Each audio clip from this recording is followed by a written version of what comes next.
Kahit tokwa lang po ito mga kapromdi, i-air fry natin ng ano naman natin yung difference ng naka-air fry tsaka pinrito po sa apoy. Yan. At iset yan po. Gusto ko siyang tikman mga kapromdi dahil so medyo mainit. At ayan na po mga kapromdi, luto na yung ating spicy adobong chicken feet. Kain na po tayo. Hello po mga kapromdi, magandang araw po sa lahat. Welcome back sa aking YouTube channel. Ngayon po ay mag-adobo tayo ng chicken feet. At yung update po sa aming bahay ay nasa 70% na po sila. At minsan mga kapromdi may mga naririnig kayong maingay. Pagpasensyahan nyo na po. Tara po, samahan nyo ako at magluluto tayo ng Adidas. So, natimplahan na ito ng mga seasoning niya, yung paminta, meron na siyang toyo. At yung special po na nilagay ko ay ito. Yan. Yung 7 spices. Yan. Tinry ko lang po mga kapromdi, pero yung amoy niya is mabango. Ayan. At may kalamansi na po tayong binabad. Yung iba po medyo maselan po sa chicken feet, pero mas maraming ano yan. Mayaman po yun sa collagen, sabi nila ha. Pero according sa research, yun nga. Bali ito mga kapromdi ay titimplahin pa natin ulit pag naluto na natin. Medyo maputla lang talaga itsura niya dahil hindi ko nga dinamihan yung toyo.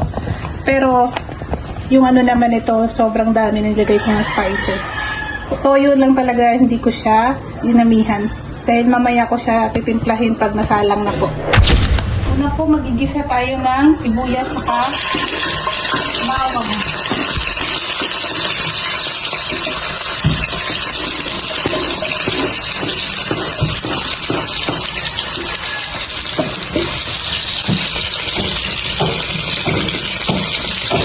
Simpleng adobo lang po ito mga kapromdi.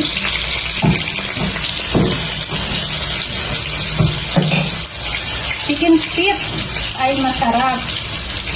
Lalo na pag crispy chicken feet, masarap din yung mga kapromdi. Pwedeng papakin.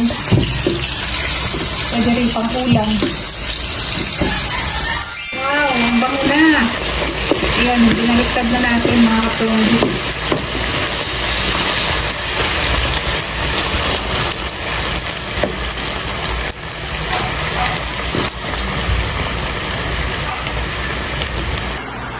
At tapos, timplahan natin mamaya.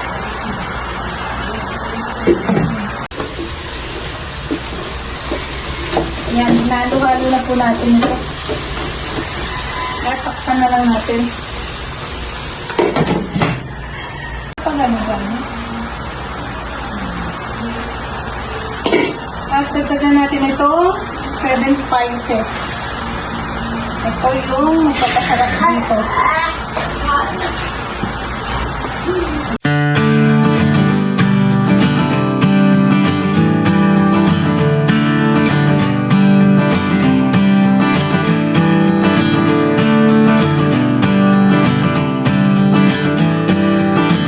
Lalagyan natin ng sili.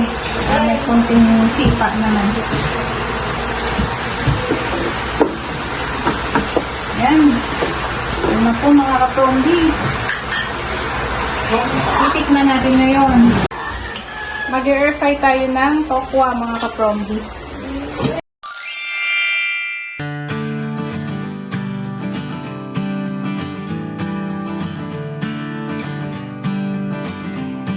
Actually, ginagamit namin itong mga kapromdi once a week. Pero araw-arawin natin ang masulit natin.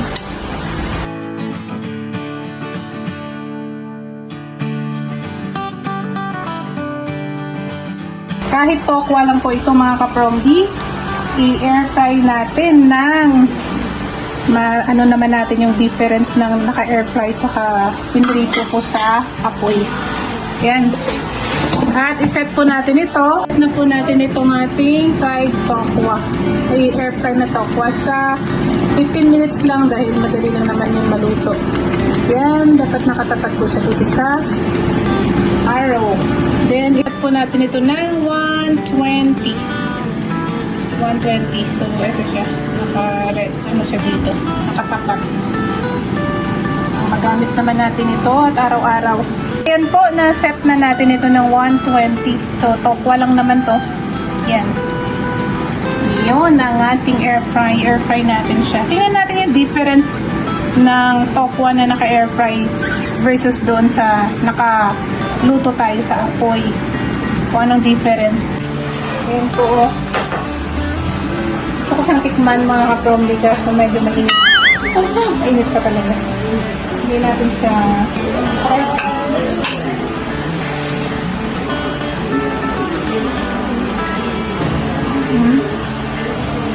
masarap. Pwede na. Mabilis ang luto. At ayan na po mga ka-promdi, luto na yung ating spicy adobong chicken feet. Kain na po tayo. Yan, nagmamantika po at anghang-anghang. Ayan, kain na po tayo mga ka-promdi. Spicy chicken feet. Yan po yung ulam natin. Tikman natin ang wala pang kanin.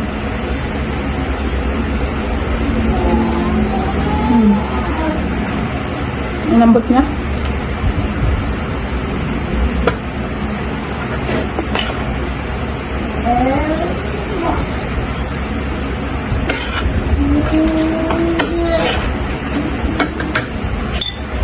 Yan po, ginisang repolyo ang ating ulam. Partner dito sa chicken feet.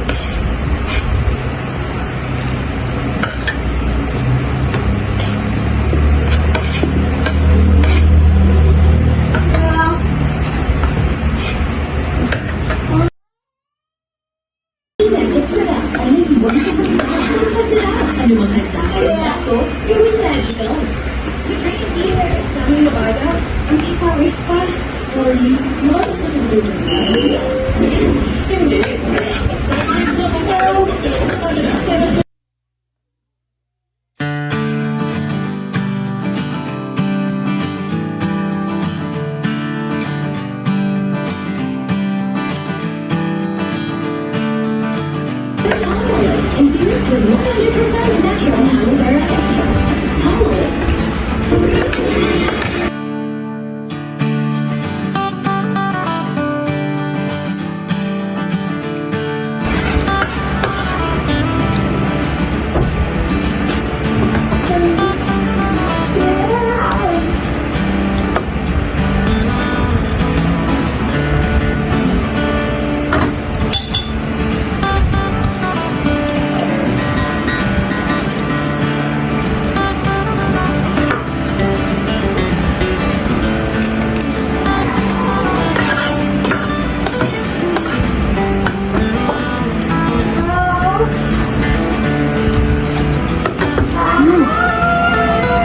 Maraming salamat sa panonood mga ka-promdi. Kita tayo sa next video. Bye-bye!